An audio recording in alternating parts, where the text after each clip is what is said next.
Hello friends, इस video में हम बात करेंगे कंडक्टर्स एंड इंसुलेटर्स के बारे में। जैसा कि हम सब जानते हैं कि कंडक्टर वो सब्सटेंसेस है जिनके थ्रू इलेक्ट्रिसिटी फ्लो करती है एंड इंसुलेटर वो सब्सटेंस है जिनके थ्रू इलेक्ट्रिसिटी फ्लो नहीं करती। तो देखते हैं कि एनसीईआरटी में इस बारे में क्या दिया है। तो a metal rod held in hand and रब with wool will not show any sign of being charged. However, if a metal rod with a wooden or plastic handle is rubbed without touching its metal part, it shows sign of charging. तो अगर metal rod को हमने वूल से रब किया और इसके दूसरे हैंड को हमने होल्ड किया है तो उसमें कोई चार्जिंग का साइन नहीं दिखेगा, ये पता नहीं चलेगा ये चार्ज है कि नहीं। बट अगर इसी को मेटल रॉड को हमने क्या किया, एक हैंड हमने प्लास्टिक या वुडन, इसका दूसरा हैंड क्या है, एक हैंड प्लास्टिक और वुडन हैंडल है इसका, और उसको हमने हेल्ड किया, मतलब हमने डायरेक्ट कांटेक्ट नहीं किया इस मेटल रॉड को, है ना। तो अब इसको हम चार्ज करते हैं फिर वुल से रब करने पे, तब हमें पता चल जाएगा ये चार्ज है। क्योंकि इस केस में क्या हो, दूसरे केस है, पहले केस में वो जो चार्जेस थे, ठीक है, वो किसके थ्रू, इस मेटल रॉड के थ्रू हम तक पहुंच गए, ठीक है, सारे चार्जेस हमारी बॉडी तक पहुंच गए और ये डिस्चार्ज हो गया। बट दूसरे केस में क्योंकि यहाँ इंसुलेटर्स है तो वो चार्ज हम तक नहीं पहुँच पाया। Suppose we connect one end of a copper wire to a neutral pith ball and other end to a negatively charge plastic rod, we will find that the pith ball acquires a negative charge. तो अगर क्या करते हैं, एक पिट ball जो हमने देखा था ऊपर एक्सपेरिमेंट्स में, ठीक है, उसको न्यूट्रल पिट बॉल है, इसको हमने एक एंड किससे कनेक्ट कर दिया, एक and negative charge plastic rod से कनेक्ट कर दिया, ठीक है, कॉपर वायर के थ्रू। ये कॉपर वायर इसके और दूसरा एंड हमने नेगेटिवली चार्ज प्लास्टिक रॉड से कनेक्ट कर दिया। तो क्या होगा, हम ऑब्वियस सी बात है, ये प्लास्टिक रॉड से चार्ज इस कॉपर वायर से के थ्रू इस पिट बॉल में आ जाएगा और ये भी नेगेटिवली चार्ज हो जाएगा, ठीक है। If a similar experiment repeated with a nylon thread और a rubber band, no transfer of charge will take place from the plastic rod to the pith ball. और सेम एक्सपेरिमेंट करते हैं, इसमें भी नेगेटिव चार्ज प्लास्टिक रॉड है। अब इसमें हमने क्या रबड़ या फिर नायलॉन थ्रेड यूज़ किया, तो इस केस में क्या चार्ज ट्रांसफ़र होगा, तो नहीं होगा।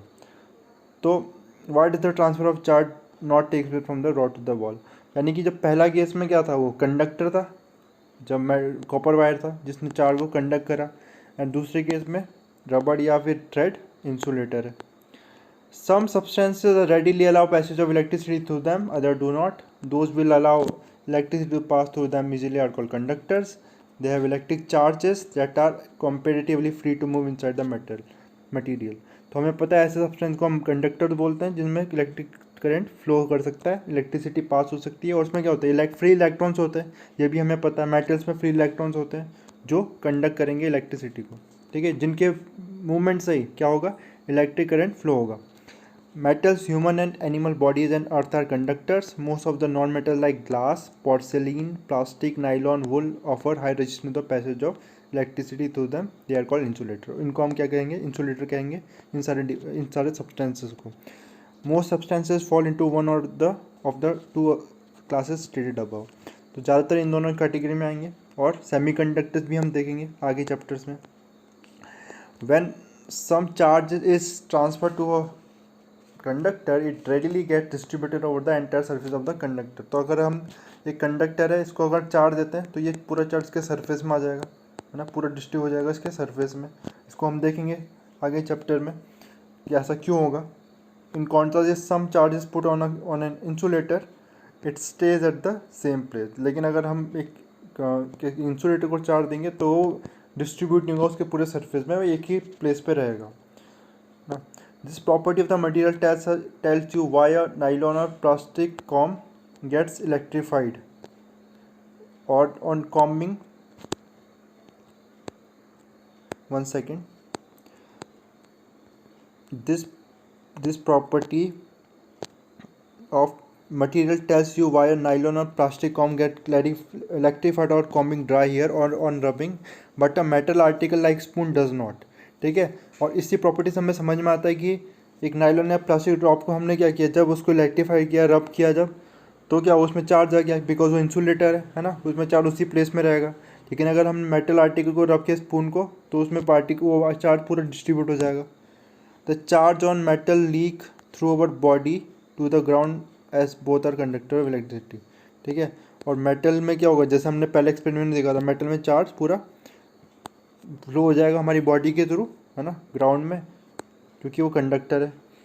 When we bring a charged body in contact with the earth, all the excess charge on the body disappears by causing a momentary current to pass to the ground to the connecting conductor।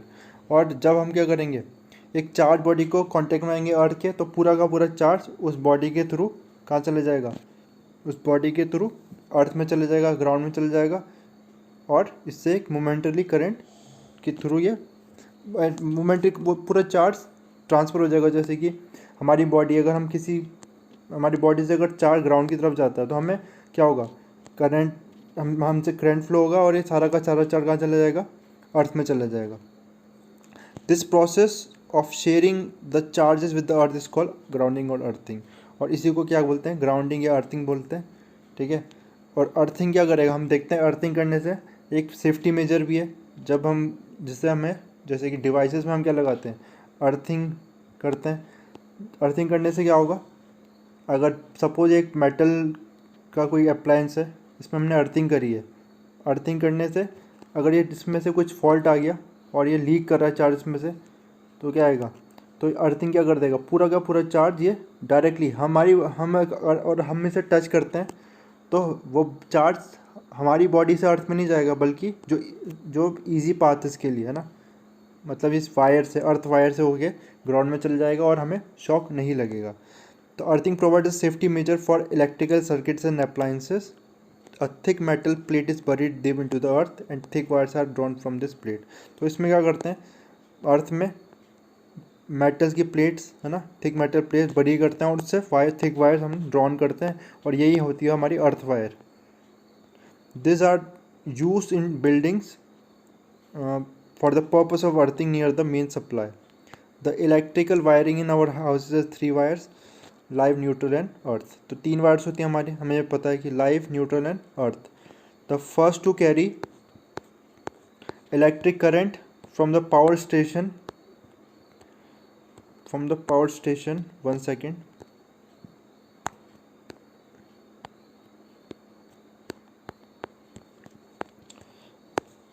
from the power stations, and the third is earth by connecting it to the buried metal plate, है ना। तो पहले दो तो क्या काम है, current vary करने का, और तीसरे का, जैसा मैंने बताया, प्रोटेक्शन के लिए, हमारे सेफ्टी के लिए यूज़ करते हैं, ताकि जो अगर करंट लीक कर रहा होगा किसी अप्लायंस से, तो वो कहाँ चले जाए, सीधा अर्थ में चले जाए और हमें शॉक ना लगे। Metallic bodies of the electric appliance such as electric iron, refrigerator, TV are connected to the earth wire. When any fault occur और live wire touches the metallic body, the charge flew to the earth without damaging the appliance and without causing any injury to the humans. This would have otherwise been unavoidable since the human body is a conductor of electricity। यही मैंने अभी explain किया, वो charge हमारे through नहीं जाएगा और हम इसे टच करेगा, उसमें लीक हो रहा है करंट, तो किसके थ्रू जाएगा, वो अर्थ वायर के थ्रू चले जाएगा, क्योंकि वो एक ईजी पाथ है एज कम्पेयर टू अस, ठीक है। नेक्स्ट वीडियो में हम देखेंगे चार्जिंग बाय इंडक्शन।